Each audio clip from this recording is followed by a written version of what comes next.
Bueno, muy buenas tardes a todas y a todos. Muchas gracias por acompañarnos esta tarde acá en Liber.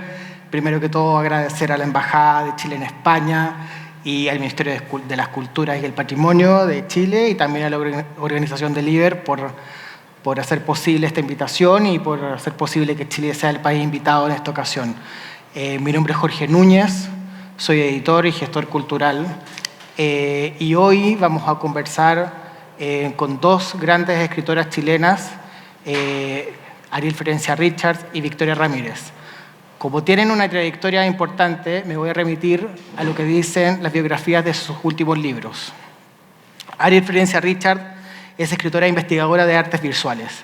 Tiene un magíster en escritura creativa por la Universidad de Nueva York y es doctora en artes visuales por la Universidad Católica de Chile. Es autora de las novelas Las olas son las mismas, republicada en Chile y en España y Argentina tras su transición, e Inacabada, el año 2023, que esa novela fue parte del mapa de las lenguas de Penguin Random House, publicada en 21 países y ganadora del premio de la mejor novela por el Ministerio de las Culturas. Ha sido becaria del Canadian Center of Architecture, ¿está bien pronunciado? Mucho mejor que En Montreal, profesora invitada del MFA in Creative Writing in Spanish de la Universidad de Nueva York e investigadora invitada del Program in Latin American Studies de la Universidad de Princeton. Actualmente trabaja en la Fundación de Arquitectura Frágil y vive en Santiago. Y Victoria Ramírez ha publicado los libros de poesía Magnolios y Teoría del Polen en Chile y en Argentina. Fue becaria de la residencia McDowell en Estados Unidos y la Fundación Pablo Neruda en Chile. Ha obtenido, entre otros reconocimientos, el Premio Roberto Bolaño a la creación literaria joven, el Premio Juegos Literarios Gabriela Mistral y el Premio Mejores Obras Literarias del Ministerio de las Culturas, las Artes y el Patrimonio de Chile. Bueno, bienvenidas, queridas. Bueno, yo me siento muy afortunado de poder moderar esta conversación porque son dos escritoras que admiro mucho. Yo antes de tener una cierta cercanía con Victoria pude leerla, como así decirlo, sin compromiso, o sea, tener una lectura imparcial, y creo que es una de las mejores poetas que tiene nuestro país. Y Ariel Florencia Richards tenemos una relación más cercana porque fui su editor de la novela Las olas son las mismas, una novela que recibió una muy buena acogida por la crítica chilena y de la cual me siento muy orgulloso de haber trabajado contigo, querida. Entonces, nada, la charla de hoy habla sobre el origen en un sentido amplio, ¿no? El origen desde la tradición chilena o también el origen entendiéndolo como un punto de partida desde la creación literaria. Entonces, mi pregunta, ambas tienen algo en común, ustedes, que ambas son poetas. Tú publicaste primero un libro de poesía, Transatlántico. Sí. Entonces, ambas han publicado libros de poemas. También son narradoras. Victoria está escribiendo actualmente una novela. Entonces, mi pregunta es, ¿cómo ha marcado la tradición chilena, entendiendo la poesía de Mistral, Neruda, Lina, entre muchos otros, en el peso de sus obras poéticas? ¿Cómo de alguna otra forma dialogan con el pasado? Wow. Súper pregunta. Marta, por favor. Bueno, primero, gracias por la invitación. Estoy muy contenta. Siento mucha admiración también por estar aquí con Ariel y que bueno, también poder compartir Jorge en la conversación. Y para mí, bueno, pensando en la tradición poética chilena que es tan rica y está tan enriquecida por distintas corrientes, que eso también es súper interesante. O sea, no solamente tenemos a Nicanor Parra, sino que podemos pensar también en la tradición como más de Enrique Lin, Gonzalo Millán, Tellier, Pablo Neruda, obviamente, Gabriela Mistral, Pablo de Roca, en fin, tantos, Vicente Huidobro, como que en realidad es una tradición súper interesante y entretenida para escribir poesía, creo yo. O sea, Chile a mí me parece en este momento de los países más interesantes para escribir poesía. Y pensando también en esa tradición y en cómo, por lo menos para mí, me ha nutrido, yo me siento muy también heredera de las voces, sobre todo de poetas como de la generación de los 80. O sea, estoy pensando, por ejemplo, que yo estaba en el taller de Soledad Fariña y para mí ella fue como una maestra, lo sigue siendo todavía. Estoy pensando también en Verónica Sonde, quizá también pensar en Elvira Hernández totalmente, que es nuestra última premio nacional en poesía. Entonces creo que también cuando escribimos en Chile siento que venimos de esa tradición, incluso cuando escribimos narrativa creo que hay algo con la oralidad que tiene mucho que ver con los poetas que tenemos nosotros en el país. Y también estoy pensando como un poco afuera de eso, o sea, los poetas de Perú, también de Argentina o de los países que tenemos más cercanos, yo creo que también han influido. Pero pensando ya como estrictamente en la tradición como nacional, sí siento que los libros, al menos que mi generación, que siento que hemos trabajado, tiene que ver también con esa gran riqueza de poetas que vinieron antes de nosotros. Eso, sí. Sí, nada, yo me quería sumar también a los agradecimientos y la generosa invitación de la Embajada de Chile en España, ¿no es cierto?, al Ministerio.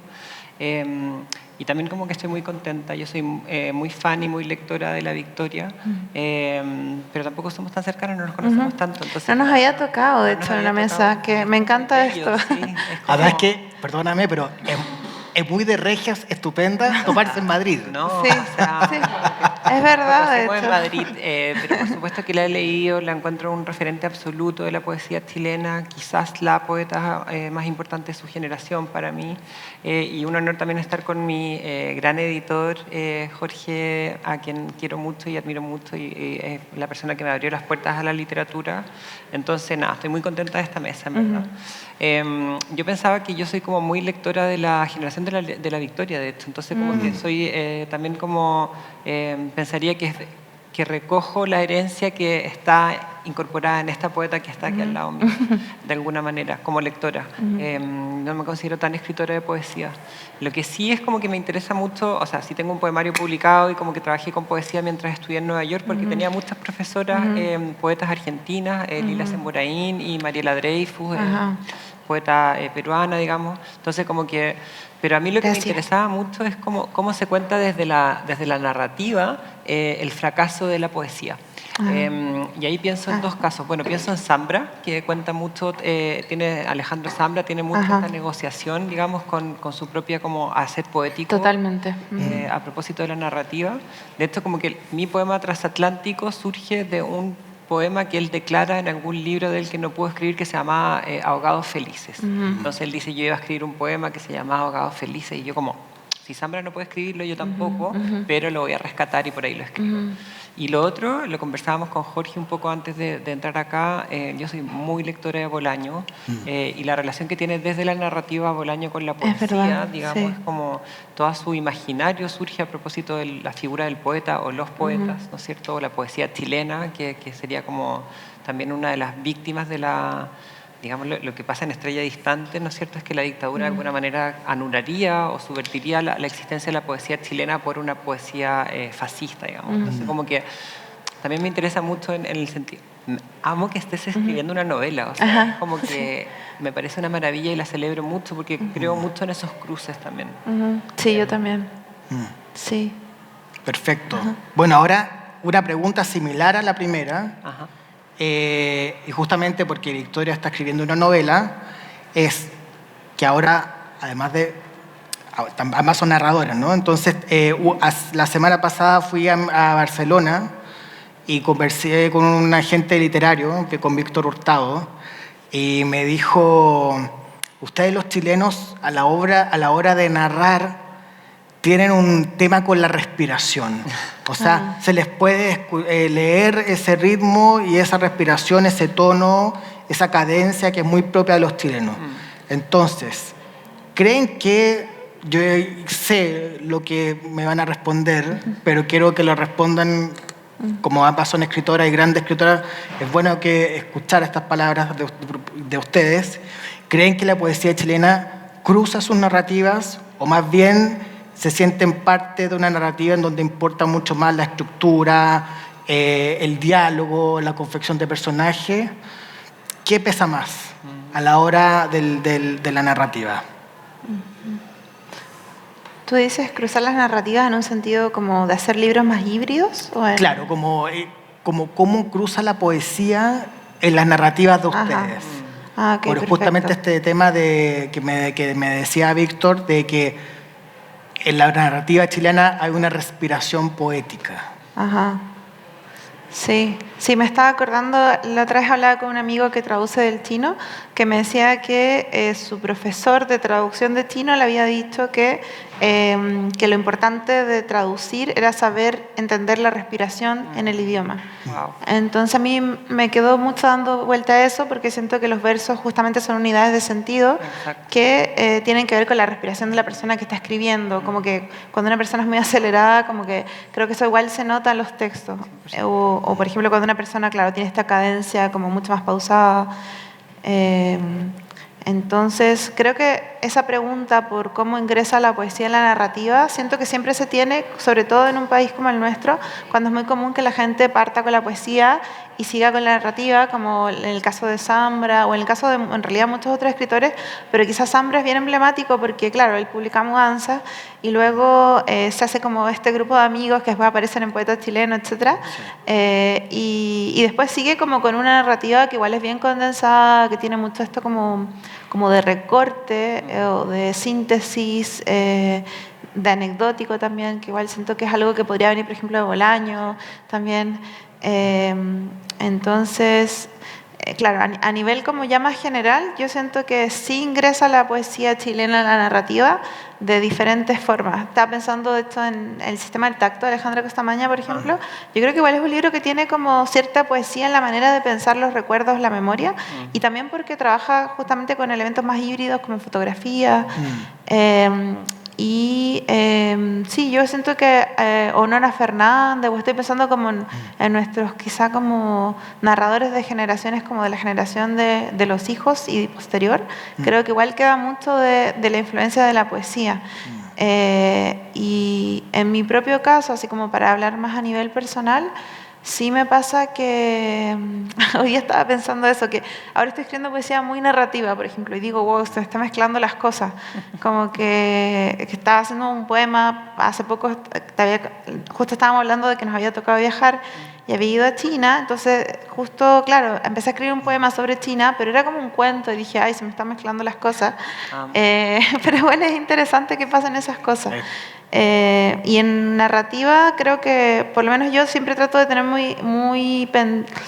estar muy consciente de la oralidad que estoy trabajando. Justo hoy día estaba escuchando un podcast donde Valeria Tentoni entrevistaba a Selva Almada. Selva Almada es como de mis escritoras argentinas favoritas de la vida. Justo estaban hablando de No es un río, que es una novela que me encanta, donde la oralidad de los personajes es importantísimo. Y yo siento que eso igual viene de la poesía. De hecho, Selva Almada partió escribiendo poesía. Después, bueno, es una tremenda novelista y también... o sea, como que se fue más hacia la narrativa, pero creo que lo que rescata de la poesía es la oralidad. Entonces a mí me gustaría mucho eso, como que eso me interesa mucho, la oralidad en la poesía. Siento que tiene que estar de alguna forma implicada también en la narrativa o en las narrativas que a mí me interesan, al menos. Como que a mí me interesa que un libro suene bien. Aunque sea narrativa, me interesa, más allá de la historia y todo eso, que puede ser interesante y que creo que también las novelas que me gustan son las novelas que tienen buenas historias. Yo también le pido a la novela que tenga un estilo que a mí me llame la atención, que de oído me suene bien, porque al final creo que eso es como la diferencia, lo que hace que algo sea más literario, creo que es el estilo también. Y que uno diga, esta obra no la podría haber escrito otra persona, esta obra es de esta autora o este autor, y es en particular por su estilo. Sí, estoy muy de acuerdo. Pienso que como voy a colgar de la palabra origen de la mesa para decir que yo soy hija de una profesora de castellano, se decía en mi época, no sé cómo se dice ahora. ¿Letras? Lengua. ¿Lengua?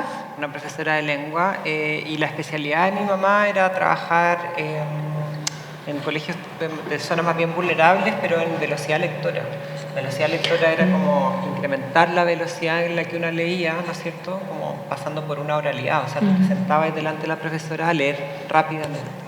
Y como el sacrificio era el sentido de eso. En el fondo, mientras más rápido tú lees, a veces vas perdiendo como el sentido de de lo que se está diciendo. Entonces, como recuerdo como haber conversado con mi mamá de que habían como niños que tenían una tremenda velocidad lectora, pero una capacidad de comprensión nula. Es decir, pasaban por las palabras como si fueran corriendo. Y creo que eso es algo muy chileno también, como una falta de respiración en alguna medida. Es como llegar al final de la carrera agotada, digamos, y sin haber entendido qué pasó. Y más bien como que yo me interesa la literatura que propone reparos, en ese sentido, como que es más lenta, que es más, digamos, que construye su sentido en la medida en que va como respirando más orgánicamente. Ahora, respirar es difícil, digamos, como que Sí. es algo que nos cuesta a todas las personas, a pesar de que es algo como automático. Y pensaría como sí, como en la hermosa tradición oral que tenemos también, como de escuchar. A mí, por ejemplo, como vuelvo a mi mamá, pero no hay nada que me gustaba más cuando chica que cuando ella me leía en voz alta. Independiente de la tradición que viniera, esa me podía estar leyendo desde como un obituario hasta, digamos, una novela que ella estaba leyendo, y había algo de las palabras que sí pasaba muy por la respiración, que hacía que como que las palabras adquirieran otro sentido en la medida en que eran pronunciadas por un cuerpo y tenían como una resonancia y podían como desplegarse con mayor, digamos, holgura en el tiempo y en el espacio. Y ahí pienso que hay tradiciones hermosas, digamos, como poéticas que vienen de... Pienso en Blanca Varela, por ejemplo, ¿no es cierto? Como, Increíble. Increíble, Sí. una constructora de demoras, digamos, como en el fondo su poema tiene que ver con eso. Entonces sí, como que me encantaría que fuéramos una tradición literaria como más respirada, pero quizás yo le diría a esa gente literaria que somos una tradición literaria súper atropellada en cuanto a la respiración. Y pienso, por ejemplo, en el mismo Bolaño, digamos, como que en el vértigo que uno siente como en esa falta de respiración a veces, que él transforma en metodologías, o sea, pienso, por ejemplo, en la parte de los crímenes, ¿no es cierto?, de 1600, que incluso se queda sin aire porque tiene que enumerar, digamos, entonces va... pero sí, me parece bella la observación de ese... Me pregunto de qué nacionalidad es ese agente. Con el que Sí. hablé yo, mexicano. Es mexicano, claro. Ellos sí saben respirar. Ellos saben respirar. Nosotros en Chile no tenemos idea que nos enseñen los mexicanos. Sí.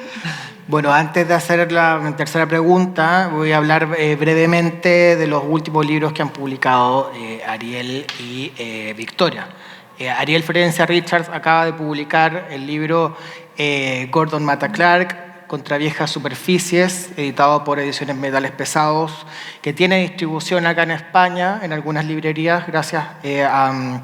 Ay, olvidé el nombre de la distribuidora. Pero está. Pero está, que es lo más importante. Ya está. Es una investigación sobre, evidentemente, como lo dice el título, sobre Gordon Mata Clark, pero más allá de una investigación, hay un cuidado en la poética, hay un cuidado en el tratamiento objetivo del archivo, y si alguien quiere conocer a Gordon Mata Clark más allá de la cuestión creativa artística y conocerlo casi que como, aunque suene un poco cursi, a mí me cargan las cosas cursi, pero casi como tocar el alma, este es el libro. Es un libro impresionante que a mí me habría encantado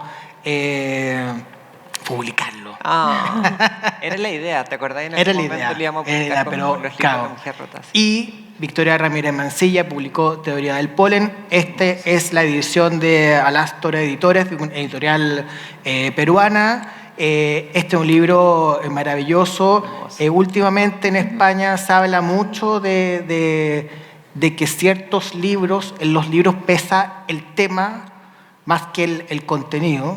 Como este es el libro de la precarización laboral, este es el libro de esto, muy tematizado, creo que eso le hace un daño terrible a la literatura.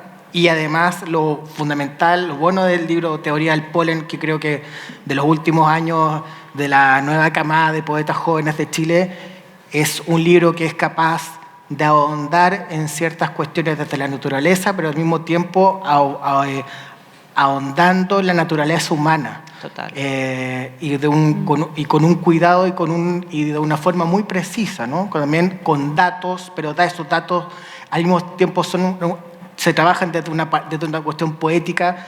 De verdad es un libro que que ojalá lo puedan encontrar y puedan leer, y creo que es uno de los libros más importantes de la poesía chilena contemporánea últimamente. Estoy muy de acuerdo.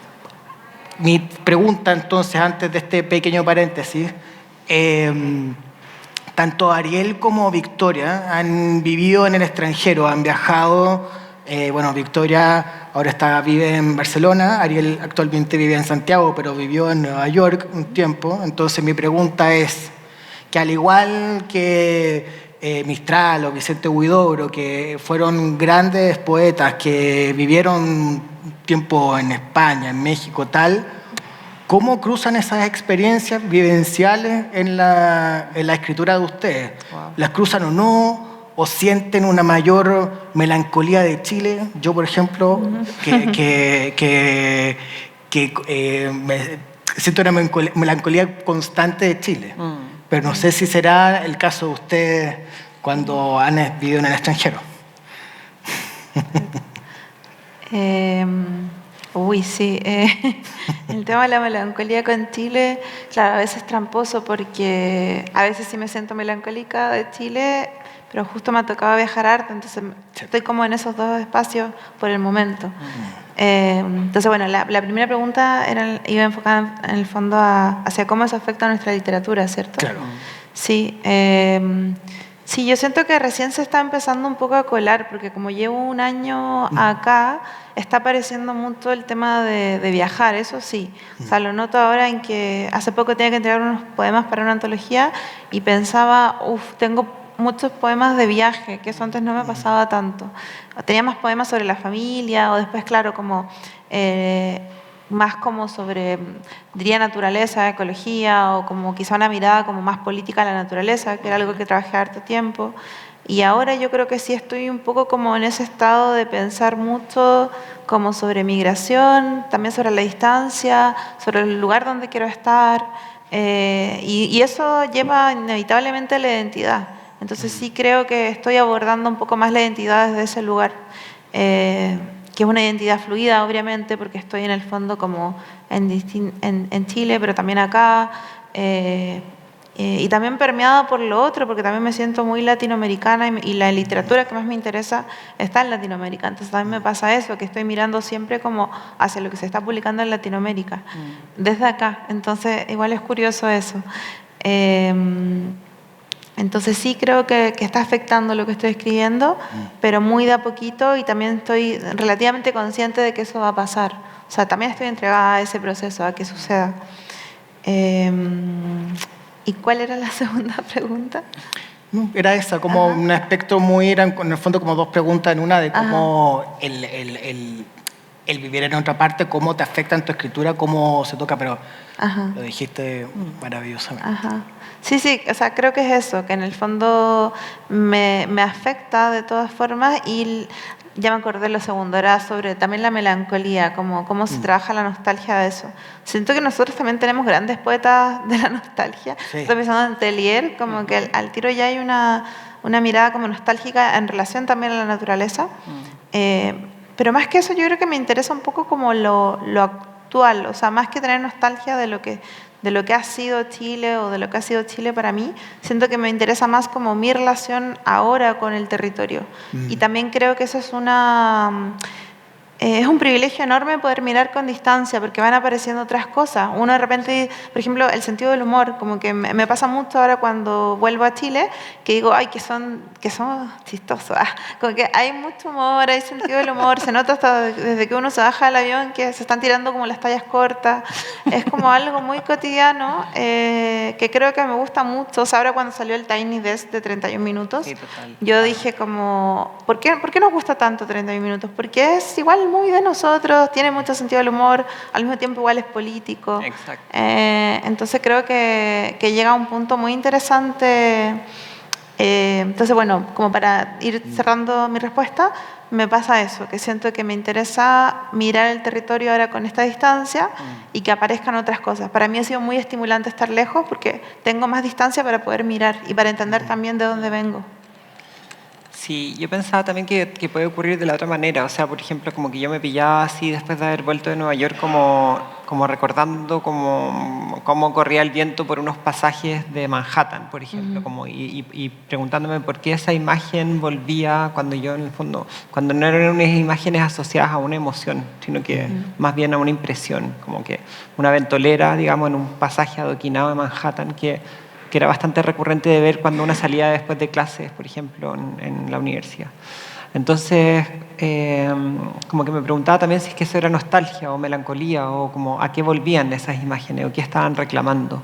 Entonces, como que la idea del territorio que vuelve, digamos, y que vuelve como exigiendo algo que podría ser, en tu caso, ¿no es cierto? Chile como que estaría como insistiendo en volver y en como atraerte, digamos, puede funcionar para los dos lados también. Como que yo no recuerdo especialmente haber extrañado Chile cuando viví fuera, sino que más bien estaba muy atenta como a una especie como de puesta en contacto con pares internacionales. Yo tuve como mucha suerte porque mi generación en el magíster de escritura creativa que hice en NYU, en la misma generación estábamos yo, la Alia Trabuco, Giuseppe Caputo y la Paula Porroni.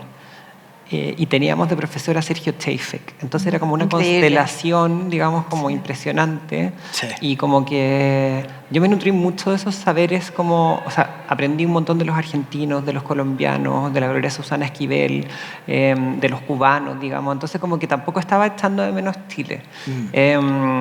Porque sí era una experiencia como muy de contagio y eso a mí me encantó. Era como, entonces, en ese sentido, como que podría ser inversa, es como que echo de menos eso. Como, y porque a veces Chile, como si tenemos el humor y tenemos la ternura, que también es algo muy propio de 31 minutos, pero también es un... yo valoro mucho la migración hacia Chile porque también nos ha contaminado de otros, y contaminación acá lo ocupo como un sentido positivo, nos ha contaminado de otros saberes, de otras prácticas, de otras culturas.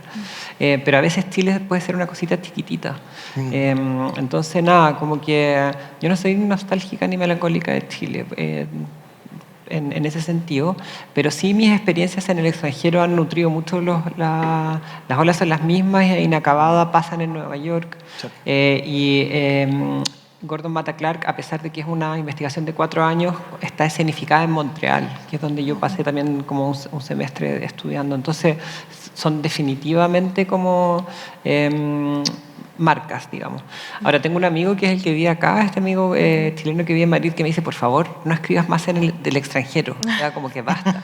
Así que le hice caso y mi próxima novela pasa en Punta Arenas. Digamos, así que... Me encanta. Yo justo estoy haciendo un libro de poesía como sobre Punta Arenas, Magallanes. Sí. Mira. Así que ahí tenemos que no, sí, estamos muy polinizadas. Sí. Me encanta, sí, bien. Me encanta. Bueno, hay algo también que las une y que a mí me interesa mucho como lector, que es este trabajo con el archivo. Porque, claro, Ariel Florencia Richard trabajó con el archivo en este libro de Gordon Matta Clark, pero al mismo tiempo Ariel Florencia ocupaba un recurso que a mí me encantó en este libro, es que además de el tono que tiene, un tono como de ensayo, como Ariel Florencia Richter ocupa un recurso que dice ella, ¿no? Que es como que un ejercicio metaliterario de que podría ser tú. Sí, total. Sí. O sea, como que el mejor piropo que recibió ese libro, porque Metales Pesados es una editorial de ensayos, ¿no es cierto? Sí. Crítico. Y el mejor piropo que encuentro que recibió fue de mi amigo Seba Cotení, que es un doctorando que dice como, oye, le quedó súper buena la primera novela que publicó Metales Pesados. Porque el ejercicio es que... Claro, hay una investigación en curso, que es mi tesis doctoral, digamos, pero quien narra esa investigación no soy yo, sino que es el archivo. Entonces, el archivo ve llegar a una investigadora, dice como, ella llegó en la mañana y puso sus cosas sobre la mesa y en la tarde ya estaba como quedándose dormida porque le dio sueño. Entonces, quien cuenta todo hay un ejercicio como de ficción que es como si el archivo tuviera voz. Ah, hermoso. Entonces, como, se puede leer como novela si una quiere, digamos. Acá hay una parte que dice que a mí me encanta, que es muy, o sea, podría dar 1000 ejemplos de este libro, pero por ejemplo, yo dije, acá hay página 51. Al ver el registro de esa exposición, ella notó que adquirían una autonomía que les daba un incómodo valor espectacular y comercial. O sea, y así hay otras otras entradas de ella en cómo dialoga con ese archivo, ¿no? Y en el caso de Victoria, justamente, o sea, no necesariamente con el archivo, pero también con ese dato. Sí, archivo, total. Archivo, Sí, y con ese dato, archivo. por ejemplo, acá, página 39, dice: cada especie tiene una forma determinada de propagación para asegurar la sobrevivencia. Las semillas de araucaria se recolectan en marzo y abril, para luego sembrarse en sustrato de corteza de pino. Las semillas de avellano se siembran en invernadero de su germinación, dura 4 meses. Las semillas de ruil se recolectan en febrero y se remojan en una solución de ácido gilbérico por un día. O sea, puedo seguir leyendo, pero en el fondo es poetizar el archivo. Eso, cuéntame un poco de eso. ¿Cómo llegaste a esa fórmula que a mí me encantó? Porque yo creo que no es algo fácil de hacer, porque está el cómo traspasar ese lenguaje frío a una cuestión poética, que a mí eso es lo que me encanta de la teoría del polen, ahora que te tengo al lado. Sí, no, estoy muy honrada por todo lo que han dicho, en verdad, mucho. Y tengo también muchas ganas de leer el libro de Gordon Matta Clark, de hecho lo tengo ahí pendiente para que lo comentemos. Y respecto al archivo, claro, para mí fue algo natural porque además yo soy periodista, entonces en periodismo uno aprende mucho a sintetizar y a trabajar con archivo. Y yo también trabajé mucho tiempo en el Archivo Nacional, o sea, como que el archivo para mí es algo cómodo, me parece interesante, creo que hay una infinitud de cosas que hacer como para llevarlas a literatura.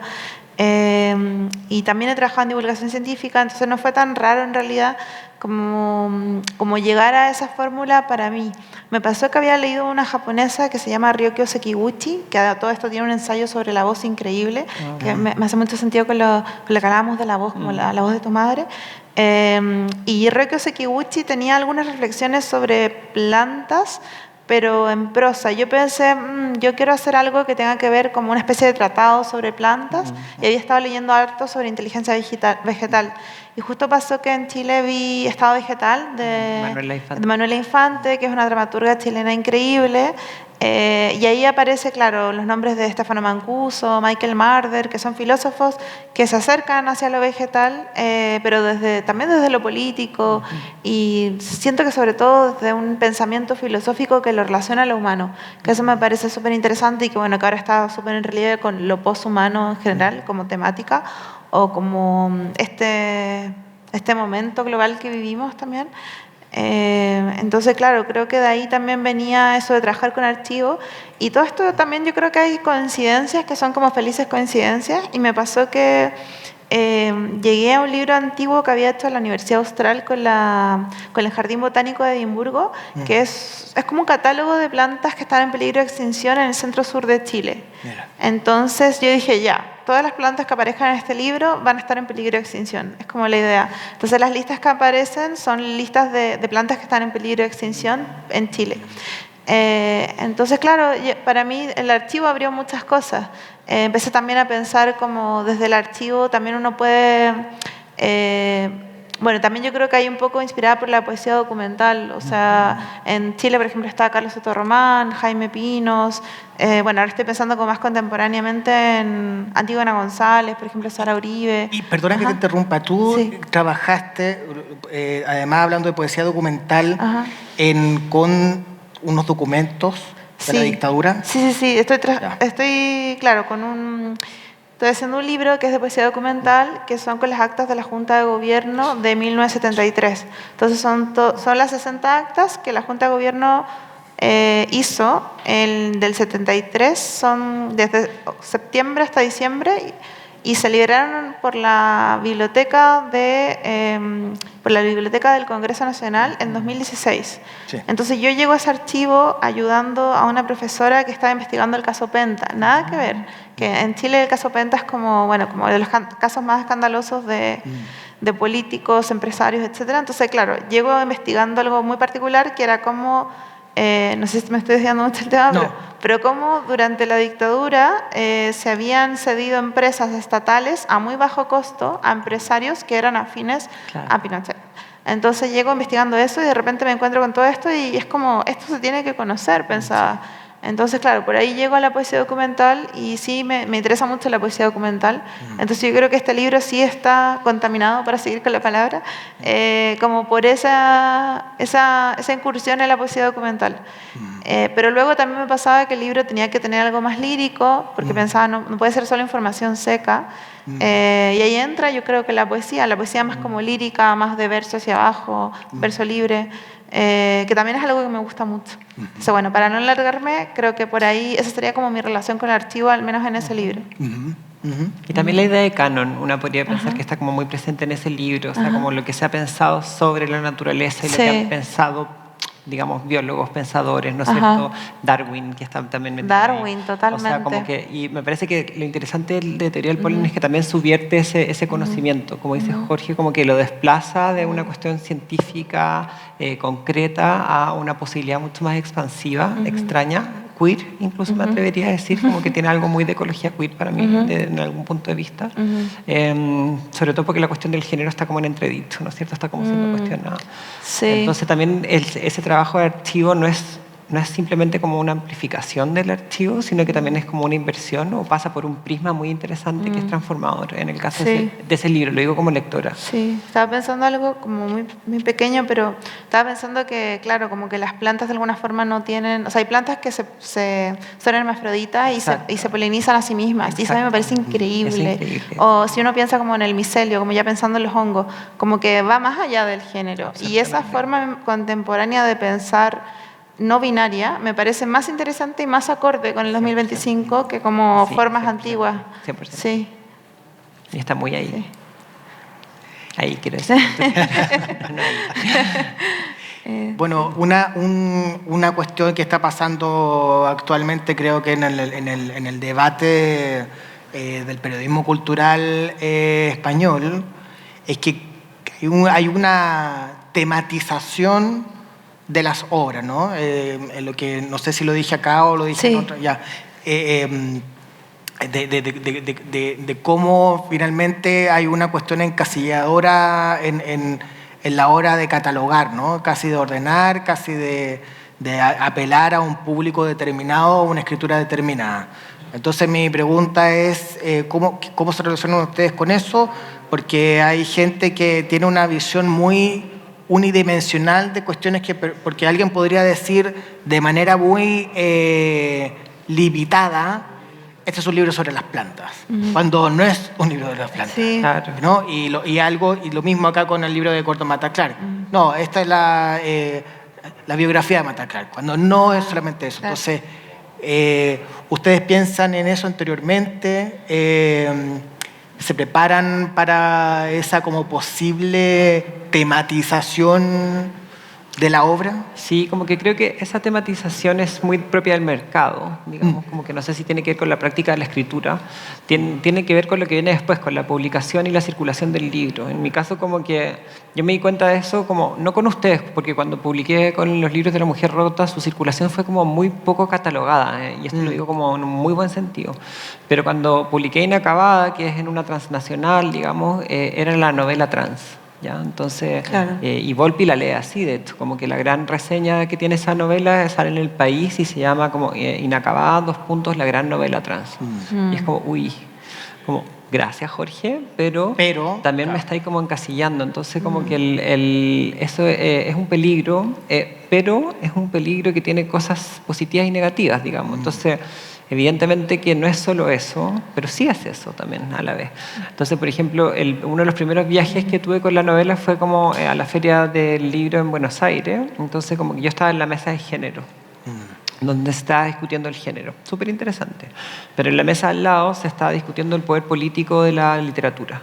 Y yo como, ¿qué pasa si como que a lo mejor uno de los hombres heterosexuales que está en esa mesa lo ponen a hablar de género y ponen a una de las personas que estamos allá a hablar del poder político de la literatura? Como que, y es una cuestión curatorial, en el fondo como qué voces se le dan a qué tipo de discurso. Porque hay un peligro en que las personas que tenemos cierta como identidad de género hablemos de género, porque es como, se vuelve monocultivos, ya, hagámoslo en términos Claro. como de planta. Y lo interesante es justamente lo otro. Entonces era como que yo decía, como, pongamos a Pato Fernández a hablar de género, Totalmente. y a la Andrea Jeftanovich Sí. a hablar de género, y nos vamos yo con la Claudia Rodríguez a hablar del futuro político de la literatura. Entonces como que por ahí como desencasillarse puede ser también un acto político, pero después pasa que como publicar en una transnacional es hermoso porque te leen en 21 países, ¿cachai? Entonces si el costo de que te cataloguen es ampliar tu alcance con nuevas y nuevos lectores, como que a mí no me parece mal.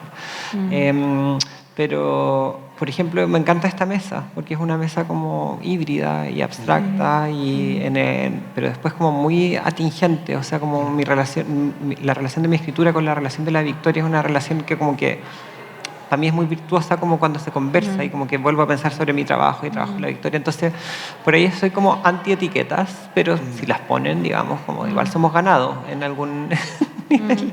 Así que Sí. no me voy a negar. No, me hiciste pensar en algo que justo había escuchado de Mariana Enríquez hace poco, que ella decía que le encantaba que los lectores hicieran conexiones no obvias y que ella también hiciera conexiones no obvias en el género de terror. Entonces estaba pensando que esta es una mesa no obvia y Me por encanta. eso mismo salen cosas, creo que pueden salir cosas interesantes cuando no es como lo obvio juntar. Muchas veces ponen como mesas solo de poesía o mesas solos de narradores y yo creo que la mayoría de la gente que estamos escribiendo cosas híbridas igual. Exacto. O sea, escribimos ensayo, escribimos narrativa, pero también escribimos poesía. No es tan raro y está súper bueno también como mezclar eso. Bueno, ya estamos por cerrar, pero antes quería saber si alguien tiene alguna pregunta o no. Si no hay preguntas, no hay problema. Alexia.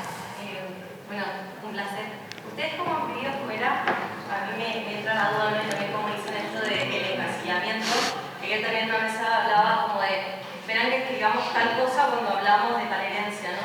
Entonces, yo que vivo, por ejemplo, acá, periodista chilena, o tú me has vivido de Barcelona, tú en Nueva York, ¿cómo ven eso del decir, mira, yo voy a escribir lo que yo quiero escribir a pesar de que tengo una herencia, ¿no? Que me marca el ritmo narrativo, Buena como pregunta. hablamos, pero no te voy a escribir lo obvio y no voy a clavar el saco, no voy a pisar eso porque al final es un cliché. Total. Y yo quiero Sí. escribir. ¿Cómo ha sido el recibimiento internacional o esa lucha? ¿La han tenido? ¿No la han tenido?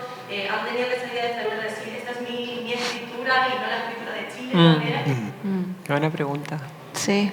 ¿Querés contestar tú? Martín? Vale, tú sí. Pensaba que, por ejemplo, como que son decisiones, pero también hay cosas que escapan al control. Entonces, por ejemplo, yo voy a publicar una segunda novela con Alfaguara, y ese contrato se firmó apenas se publicó Inacabada. Entonces, como que la pregunta era como, que fue muy como, es una pregunta, digamos, sensata y también muy banal, era como, ¿se va a tratar del género una segunda novela? ¿Cachai? Y fue una pregunta que nos hicimos con La Paz Balmaceda, que es la editora de Alfaguara. Es como, puede ser, puede que no. Entonces como que nos juntamos a tomar un café y a discutir eso, como expectativas versus lo que una quiere escribir, digamos. Interesante, sí. Fue súper interesante y La Paz me dijo, ¿qué quieres? Entonces le dije como, no sé, pero posiblemente el género va a permear todo lo que yo escriba porque es mi experiencia vital y corporal. Entonces como que es un tema a discutir porque las expectativas que están fuera de una, para mí son como muy poco relevantes a la hora de escribir. Como la hora de la escritura para mí es más parecida a la hora de la lectura. Es como yo con un libro, tranquila, callada y como llevando a cabo una idea. Versus como las ideas que te están permeando cuando tú estás leyendo. Entonces, como que ahí yo hago mucho el distingo entre la práctica de la escritura como algo que sí hago y el mercado de la literatura como algo sobre lo que no tengo ningún control. O sea, es como que si la Inacabada es una novela trans, digamos, escapa de mi... Pero como cuando yo la estaba escribiendo, yo estaba a cargo, digamos, de lo que pasaba ahí. Entonces, como que es muy interesante tu pregunta y da como para una mesa como completa. Pero en verdad... Sí. Sí, exacto. Es como... Hay cosas que igual escapan a nuestro control. Por ejemplo, como que a mí me sorprendió mucho cuando Marcelo Soto leyó Inacabada. Marcelo Soto es un muy buen crítico y dijo, esta es una novela sobre el suicidio. Y yo como... Wow. ¿Sabes que sí? Pero un poco como... No Claro. está en el libro, pero la lectura que él hizo tenía que ver... Y fue como increíble, pero jamás cuando yo estaba con mi galga en pandemia escribiendo Inacabada, pensamos, porque la escribí yo con mi perra, que esa novela era una novela sobre el suicidio. Entonces como que encuentro maravillosa, encuentro muy expansiva tu pregunta y como realmente con muchos niveles, así que gracias igual. Sí, sí, coincido en que me parece súper interesante pensarlo, porque también creo que es un tema que ha salido harto, esto como de... es inevitable que escribamos sobre temas que va a poder cooptar el mercado, pero hasta qué punto nos hacemos cargo nosotros de eso y hasta qué punto en realidad el mercado se tendría que hacer cargo de eso, creo yo. Porque coincido en que el momento de escritura es más bien un momento solitario, un momento en que uno a lo más se lo muestra a las personas cercanas o de repente a un taller que uno tenga como de confianza. Estaba pensando algo interesante, que siento que ahora que voy a publicar una novela que es en el desierto y es un poco distópica, me he preguntado eso y he dicho como, uy, es como fácil de poner como novela distópica latinoamericana en el desierto, crisis ambiental. Yo sé que sí, está, pero ¿qué voy a hacer si me interesan esos temas? Y me gusta el desierto y bueno, es de lo que me interesa. Por otra parte, siento que la poesía, por ejemplo, se escapa a todo eso. Es muy difícil de mercadear, como que se escapa al marketing. Y en ese sentido, eso da mucha libertad. Incluso como que me pasa con el libro, con Teoría del Polen, que es justo el libro del que hemos hablado, que siento que podría ser más fácil meterlo dentro de una etiqueta, como la ecopoesía, por ejemplo, que yo ni sabía lo que era ecopoesía antes. Bueno, claro, después me di cuenta, ok, hay antologías de ecopoesía, hay en México, por ejemplo, poetas que son ecopoetas, como que está todo este rollo. Pero aún así siento que le ha sido esquivo al mercado. La poesía nunca es algo que entra dentro del circuito como de la grande industria editorial y eso da mucha libertad. Entonces, eso me gusta mucho de la poesía. Y claro, ya más por el lado de la narrativa, creo que es inevitable que suceda que además como latinoamericana uno entra dentro de ciertas etiquetas. Es bien difícil como escaparse. Lo que sí, yo creo que uno puede mantener cierta autonomía y decir como yo escribo porque quiero escribir de las cosas que me interesan y ya. Y bueno, y ese proceso como más literario creo que es súper rico, interesante y el diálogo también que se da posterior cuando uno suelta el trabajo, o sea, como que el libro ya tiene vida, hace lo que sea y si después alguien quiere decir esta novela realmente es sobre, estoy inventando, pero como sobre los vínculos familiares en las distopías, no sé qué, da igual, pero lo importante es que uno esté como satisfecha con lo que uno está haciendo, 100%. creo. Sí. Bueno, Victoria, Ariel, muchas gracias por esta conversación, a ustedes por acompañarnos. Bueno, esta conversación está siendo grabada o retransmitida, entonces para la gente que nos va a ver desde afuera, traduzcan estos libros. Tradúzcanlos porque son tremendos libros, tremendas escritoras chilenas, así que nada, un aplauso para Jorge. ustedes. Gracias. Gracias por la conversación.